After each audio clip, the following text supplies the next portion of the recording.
Hello and welcome to Buzz News. I'm Maria Prigoriano and here's your news this afternoon. Your top stories today. The We Are Human charity is trying to raise funds for winter pods. Bravely the elements of the cold water swimmers come together for anniversary celebration. Local beekeepers are in collaboration with Bournemouth University. An independent charity, We Are Humans, based in Boscombe, are raising money for winter pods for 70 rough sleepers. Jess Hipgrave reports. The most recent government figures show that BCP has the third highest number of people sleeping rough in the country. The survey took a sample from a single night in autumn 2022 and found 64 rough sleepers.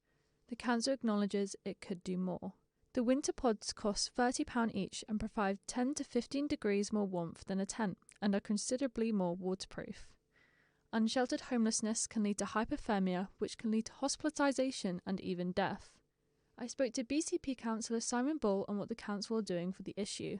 The council are in a very difficult situation financially. The last administration were a little bit free and easy with the reserves that the council had, and now they have no reserves, so we're struggling with keeping the council afloat and doing all the things we need to do. So they're in a tricky situation, but we still should be helping the those in our society who are struggling. Jess Hipgrave, Buzz News. The Blue Tits swimming community celebrate their 2-year anniversary today. With a great sunrise and a calm sea, nothing will stop these women braving the frosty environments. Our reporter Kitty Nixon embraced the cold water earlier today. This morning I joined the Blue Tits chill swimmers at Canford Cliff for an early winter swim and to understand why this shivering hobby has become so popular amongst the coastline community. The group were celebrating their second birthday with 30 people attending and the coldest temperature the sea has been this year of 6 degrees.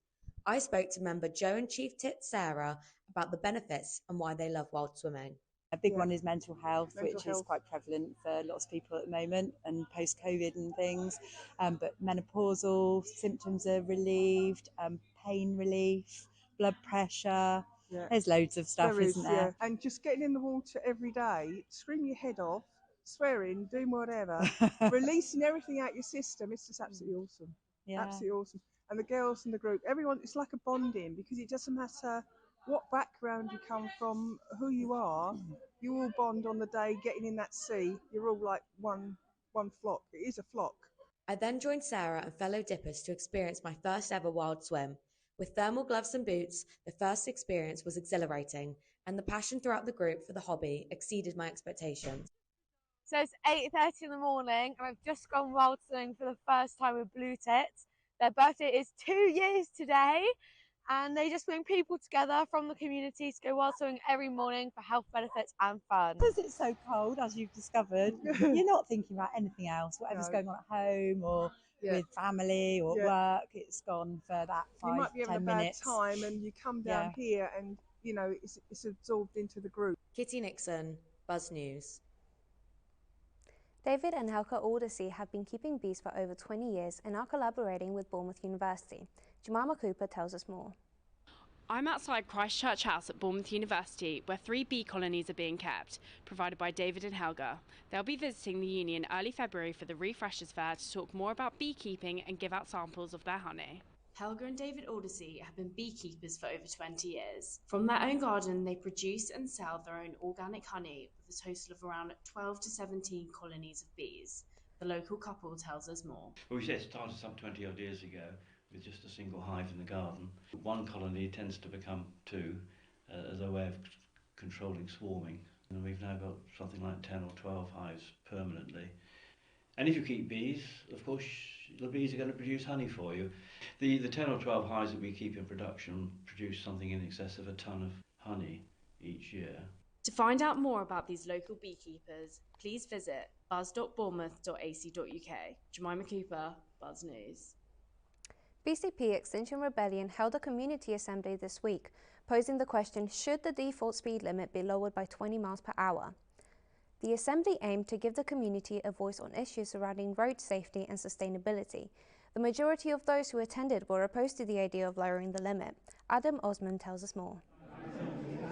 So the aim, I guess, any movement like we're trying to kind of create around 20 miles an hour, and just street safety cycling is to include people, and it should empower them to feel like they can do something.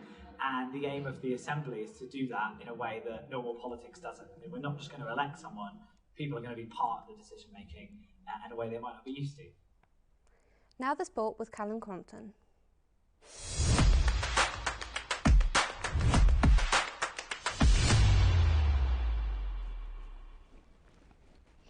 AFC Bournemouth play their first home game since Boxing Day as they host league leaders Liverpool this weekend as the Cherries look to continue their push up the table. Liverpool may be favourites for this fixture, but Bournemouth will be no pushovers, having only lost once in 9 games. Dominic Solanke has also been in red-hot form so far this season and will have added motivation as he faces his former club. Cherries manager Andoni Iraola speaks on his side chances in the game. We have to be really good to make it 3. We have to be really good. I think we have the experiences, as you said. We've faced them 2 times this season. We've been quite good, and even then we haven't been able to take anything from them. So we have to give ourselves chances to score, to try to limit them. It's not going to be easy because they have elite level players.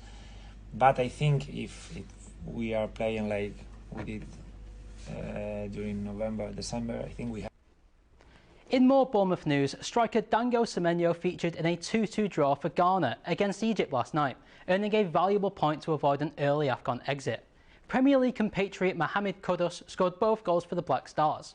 In the Wessex Premier Division, Bournemouth Poppies will travel to the Isle of Wight to play Cowes Sport. Manager Phil Brown previews the fixture. Cowes away is very tough. I think they're unbeaten at home this year.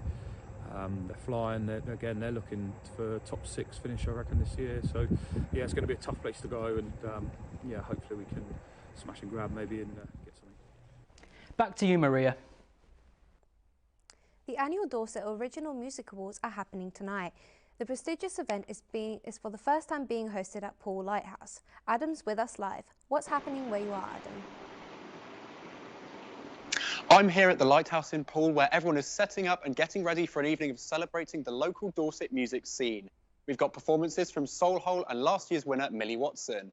We spoke to Millie a little earlier about the importance of the event. This is one of the most amazing places that I've ever been for community, for a supportive network of musicians that want to help each other and see each other do well. And I think that is at the core of everything the Dorset Music Awards stand for and everything that the Dorset music scene stands for.